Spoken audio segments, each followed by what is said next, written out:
magtapon muna tayo ng ano, hindi magtapon, mag-donate muna tayo ng mga hindi na natin ginagamit na damit mga kainags ano. Lakad lang natin kasi walking distance lang naman eh. Yan, magandang araw, magandang gabi sa inyo kung nasan man kayo ngayong araw na to. Winter, spring, summer, or fall, tuloy ang buhay sa Canada. Ang ganda ng forma natin ano. Kala nyo jacket ko, hindi ko jacket yan. Ito-donate din natin yan, hindi na kasya sa bag eh. Dito, yan, nakapalan tayo, tsinelas, sandali. At lumuluwag ang aking yan, belt. Yung belt bag tayo. Naku, marami-rami rin to. Marami-rami rin to may do-donate natin na to. Yan, mas madaling buhati ng pag ganito kaysa binibit-bit. Yan, dito natin lalagay mga kainags oh. Dito, yan. Alright. Baba muna natin. Ay, salamat. Nakarating din tayo, medyo mabigat din ah. Lalagyan lang natin ganyan. Lagyan natin ganyan. Oh, diba? So nakapaghulog na rin tayo dati dito ng mga damit. Nakapag-donate na rin tayo ng mga damit dito. Kasi kung wala rito, may pupuntahan pa tayo malayo. Yung sa mga thrift shop, malayo yun eh. Pero buti na lang may na-discover tayo, pwede pala rito. Kaya lagay lang natin ganyan ha. Kuha lang tayo dito. Mga winter jacket.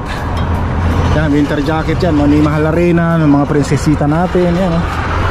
May mga gagamit nito pagka na-donate or na-donate ba? Yung mga na-donate sa mga nangangailangan ng damit. Yan. At least nakatulong tayo, no? Ayun, magagandang klase pa yan. Mga ayos pang damit yan eh. Mga winter jacket, mga damit, mga t-shirt, short. Ayan, oh. Ayos pa yan, wala pang sira yan. Yung nagdo-donate ngayon, yung naglalagay dito may sira. Yun na may sira. Yan. Dami yan eh, oh. Lagay natin. Ito, ano to, Jordan to mga kainags ano. Jordan to eh. Pakita ko sa inyo. Asan ba yung ano nito? Logo, yan oh. Jordan yan eh. Saan ba yung ano nito?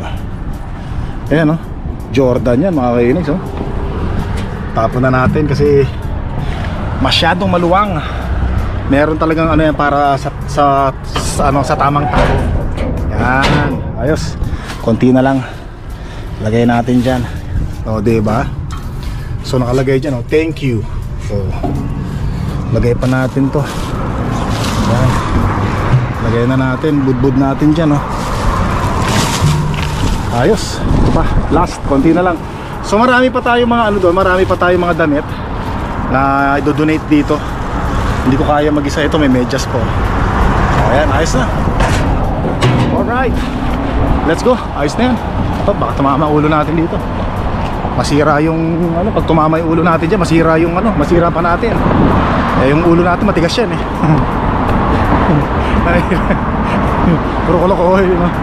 Ay, nako. Yan, at least sana bawasan yung mga basura sa bahay natin, ano? Nabawasan yung mga itatapon natin. Buti malapit lang dito. Maghahanap pa tayo ng mga pwede natin i-donate para mapakinabangan naman ng iba. Madilim ang ulap dito, kaya lang medyo butas-butas ano. Nakikita pa rin natin yung asul na ulap. Mukhang hindi mabubuo yung ulan na yan. Mukhang ano lang yan, forma lang yan, no? Pero madilim doon eh, no? Hindi natin alam kung doon magsisimula. O nga pala mga kainags, ano, ulitin ko uli. Paulit-ulit na naman ako. Pero kailangan natin gawin to, no? Para sa ating promotion sa October 4 and 5 po. Ito malapit na. Ay nandyan po kami sa may Southeast Calgary. Yan, kasama ko po ang Spot Pinoy, sina Ina Andulong, Mark Carino, Rice Velasquez, at kasama ko uli sila Alvin at Emma, at marami pang ibang mga YouTube vloggers na kaibigan natin dito sa Canada. Yan, punta po kayo sana para magkita-kita naman tayo, para ma-meet nyo naman ang inyong mga iniidolo. Yan. O, iniidolo, mabihira, no? Yan, tsaka ma-meet din namin kayo mga kainags, ano? Maraming salamat sa inyo. Ano lang to, minsan lang to, magkita-kita tayo kasama ang ating mga kilalang YouTube vlogger. Yan. So maraming salamat sa Elements and Residences. Yan. Dahil sa kanila ay mapupunta kami ng Calgary at magkikita-kita kami ng mga tropa. Yan. Tsaka dun sa mga gustong magtanong about doon sa tinitinda ng Elements Residences na mga condominium sa Pasig, ay meron pong barcode dito. Yan, pwede nyo pong i-scan yan para malaman nyo po yung mga kasagutan kung meron kayong mga tanong Nandyan po lahat ng mga kasagutan. Yan, maraming salamat po at sana magkita tayo, matuloy kayo. Makagawa kayo ng paraan na magkita tayo. Ayan na, oh. Ayan na. Yan ang sinasabi natin, ano? Ang mga dilaw na dahon na at maya babagsak na yung mga yan. Ayan, nagbabagsakan na dito. Yan, tapos na ang maligayang araw. Ayan, tapos ito mga kainags, oh, yung mga bulaklak na yan, halaman sa harapan ng bahay na maganda na to, bubunutin nila yan sa katapusan ng September or first week ng October. Bubunutin nila yan tapos itatapon nila. Yung pangalan na prinsesa natin na alis, ayan, oh. Bubunutin nila yan tapos itatapon nila. Tapos sa fall ay sa spring, bibili uli sila ng mga yung mga butil-butil lang, tapos itatanim uli nila dyan. Ayan, wala na yan kasi hindi natutubo next year yan, pagka namatay na lang sa winter. Alis ka na, bye bye. Yan, tayo, ingat. Papaalam siya sa mga aso natin, panganay natin. Tatapon ko lang muna tong mga food scrap na to kasi puno na. Yan, tsaka yung basura, tapon natin to. Nako, lapag lang muna natin to dito. Unahin natin tong food scrap dito. Ayos, tapon natin to. Ay, naku, nalaglag.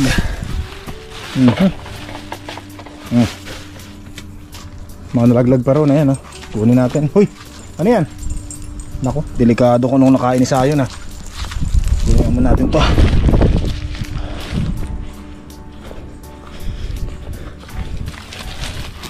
Ano yan? Ano yan? Ay, nako. Saya, give me that. Give me that. Nako. Baka matusok na kayo rito, tinidor na kahoy. Tapon natin. Yan. Ayos. Ganda na araw ngayon, ah. Medyo masama pakiramdam ko ngayon. Alam niyo yung nagsisimulang sipon? Kasi kanina pagkagising kong umaga, may sipon na ako dito. Hindi ko alam, siguro sa lamig, no? Ganyan talaga siguro pagka walang buhok, no? Kailangan talaga, pagka nagkakaedad ka na, kailangan talaga yung ulo natin merong cover na. Maglalagay muna ako ng ano sa ano, mainit na tubig kasi gusto kong humigit na mainit na tubig. Mainit na tubig ng ano, may sabaw. Okay na. Tapon na natin yun. Lagyan naman natin ganyan. Palambutin natin yung ano, noodles. Yan. Maanghang-anghang. Ayun, tapos ngayon, kanina kasi nag-treadmill ako, nagpapawis ako, medyo nawala-wala naman awa ng Panginoon. Pero parang ano, yung alam mo yun, nagsisimula talagang sisipunin ka, na medyo parang, alam niyo yun, hindi ko ma-explain, basta yun, may sipon. Na medyo nananakit-nakit ang kating katawan. Mabuti na lang ngayong araw na to, meron tayong schedule sa massage, makakatulong yun para madurog yung mga sipon na namumuo sa likuran natin. Yun daw yun, may mga namumuong lamig sa likod ng ating sa likuran natin. Parang dapat ipahinga ko talaga muna to. Ano talaga no? Especially ngayon pagka paiba-iba na ang klima. Noong nakaraan medyo malamig, ngayon mainit. Ay nako. Kaya pag natutulog ako, meron akong tuk na nilalagay sa ulo ko. Dito. Higop muna tayo ng sabaw, yan, no? Nako, sigurado to maanghang. Nako po. Gumuguhit sa lamunan. Para siyang remedy, no? Yung, kasi palalamunan ko parang may sore throat, eh. Hindi kaya gawa to nung kakasigaw doon sa River Maya nung nanood tayo ng concert. Parang may sugat, parang ganun. Wow, sarap. Kaya para pag uminom ka ng salabat, alam niyo yung parang gumuguhi talaga. Ang sarap na masakit-sakit pero masarap, alam mong nakakabuti. Ganun yung pakaramdam ko pag uminom dito. Maanghang to, eh. Panginoon. Tapos merong ano rito, pandesal, to. Sarap. Saw-saw natin, parang sa Pilipinas, no? Naluha ako sa anghang, sarap. Kaya ang sabi nila siguro, no, may mga nagsasabi, diba, every gising is a blessing, yan. Ganun talaga, kaya enjoy life lang tayo. Enjoy life. Iwas sa stress. Yeah.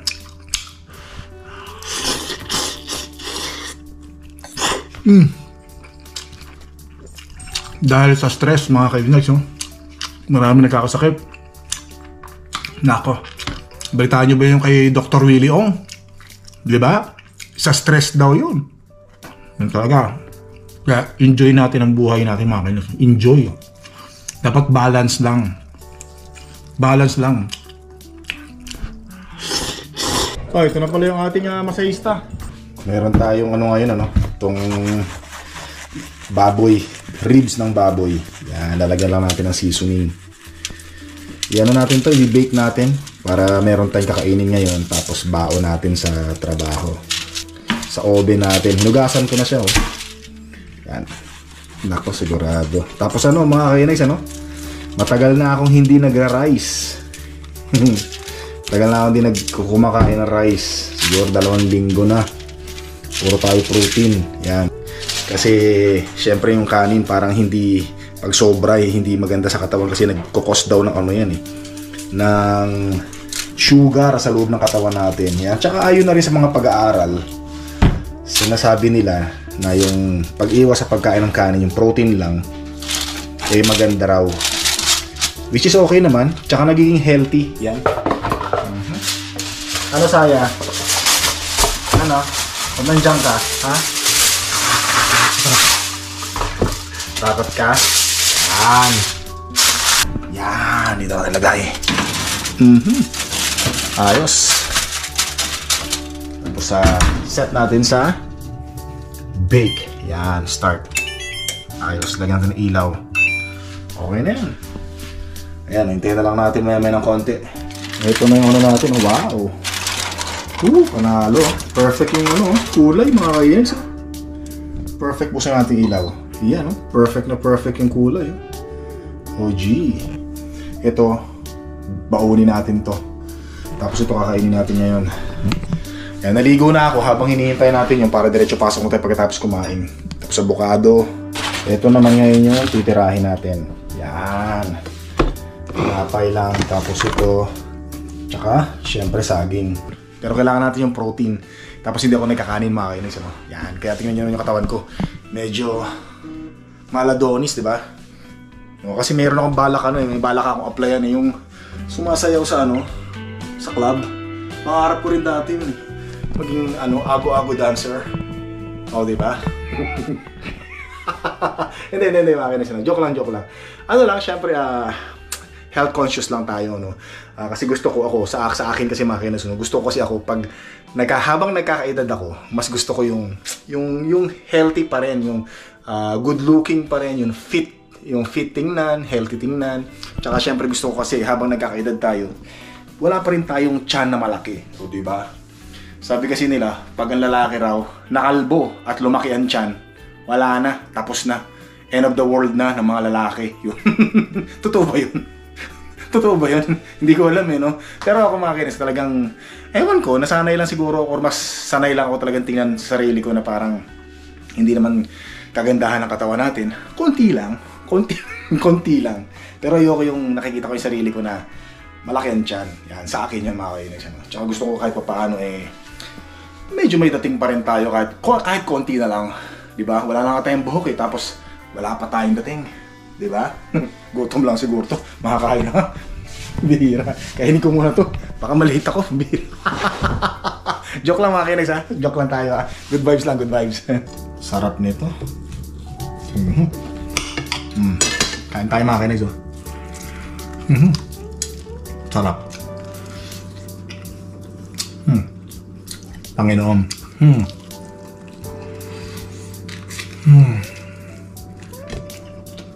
Salamat po Panginoon. Nahuli yung pagdasal, no? Nahuli yung pasasalamat.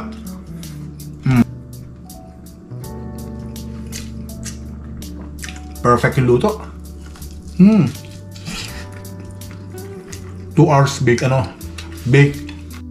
Pasok na tayo. Dito na tayo sa trabaho natin. Yan. Tsaka kung napapansin nyo, meron na akong dalang sweatshirt ngayon mga kainags, Kasi sa gabi, malamig na, grabe. Pero ngayon, syempre nakasikat si haring araw, tsaka araw ngayon, daylight, kaya medyo hindi pa natin nadadama ang talagang lamig. Pero sa gabi, mamaya pag uwi natin, malamig na, kaya kailangan ko nito. Eh di ba medyo masama ang pakiramdam natin, mahirap na at baka lumala. Kaya nagbaho na ako ng sweatshirt. Kailangan ko palang takpan yung ulo ko, baka mapasukan ng hangin. Puro hangin na nga to eh, baka madagdagan, mahirap na. Pasok muna ako mga kainags ha. Ubos ubos yung bao natin Excuse me. Medyo sama na yung pakiramdam ko.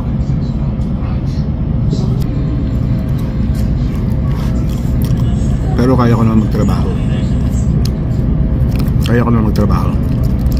Hindi pa naman siya ganun kalala. Pero mamaya pag umepekto na yung gamot, mawala na yung nararamdaman natin. Uwian na tayo mga kainags. Nako, malamig. Sabi sa inyo mahangin ngayon eh. Malamig na. Tapos kung napapansin nyo yan, umulan no? Umulan kasi yung natin, yung ating ground ay basa. Lakas ang hangin mga kainags. Mabuti na lang, sabi sa inyo, nagdala tayo ng nagdala tayo ng sweatshirt kasi baka pasukan ng lamig ang ating ulo. Kaya medyo okay na ako ngayon kasi nga umepekto na yung gamot na ininom natin kanina. Awa naman ng Diyos no. Ang pinoproblema ko kasi meron tayong bisitang darating sa next week. Eh baka ayoko magkaroon ng sipon mga kainis. Ayoko sumama ang pakiramdam ko kasi syempre pag may bisita tayo galing nagtatravel sila around the world, mga kaibigan natin. Dito sila sa next week. Mga 3 araw susunduin ko sa airport. Eh wag naman sana lumala yung ating nararamdamang sakit, yung sipon. Tapos yun na nga, October 4, 5, and 6, and 7 nasa Calgary tayo, di ba? Kasama natin si Pat Pinoy, Alvin and Emma, at ibang mga YouTube vlogger. Kita-kita tayo doon. Huwag naman sana lumala yung sakit ko. Yun ang inaano ko eh. Inisip ko baka mamaya di ba? Maapektuhan yung saya natin Ayoko pa naman yung tumutuloy yung uhog ko habang nakikipag-usap. Hindi, mahirap kasi pag may sipon tapos kaharap ko kayo no? Pag nakita-kita tayo doon, yun na ngayon ayoko Ay nako. Tapos sa October 12, 13, 14, 15 punta naman tayo ng US mga kainay, sa may Manhattan Beach, California. Yun, talagang pulpak na pulpak ang ating schedule. Grabe Ganun talaga. Planado na yun mga kainay. Pero ang nakasingit lang yung sa yung sa Calgary natin together with Pat Pinoy. Biglaan yun Mabuti na lang wala akong lakad doon time na yun. Ay salamat. Uwian na tayo. Ayun. Grabe. Ubos na ang luha.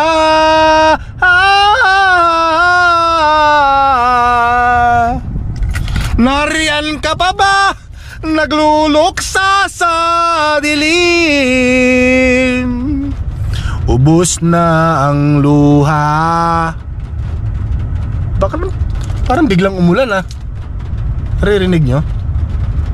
Kumakanta lang ako, tingnan nyo mga kainis Umulan Grabe. Ang bihira. Ang lakas mga asar nitong ulan na to Ang bihira. Ayan Muulan diba? Ang bihira. Kumanta lang ako, pambihira, umulan na. Ay nako mga kinis, uwi na tayo mga kinis. Maraming salamat. Kita tayo sa mga videos. Don't forget to subscribe, click the like button, don't forget to leave your message. Kita tayo mga kinis sa mga videos. Maraming salamat, hanggang sa muli.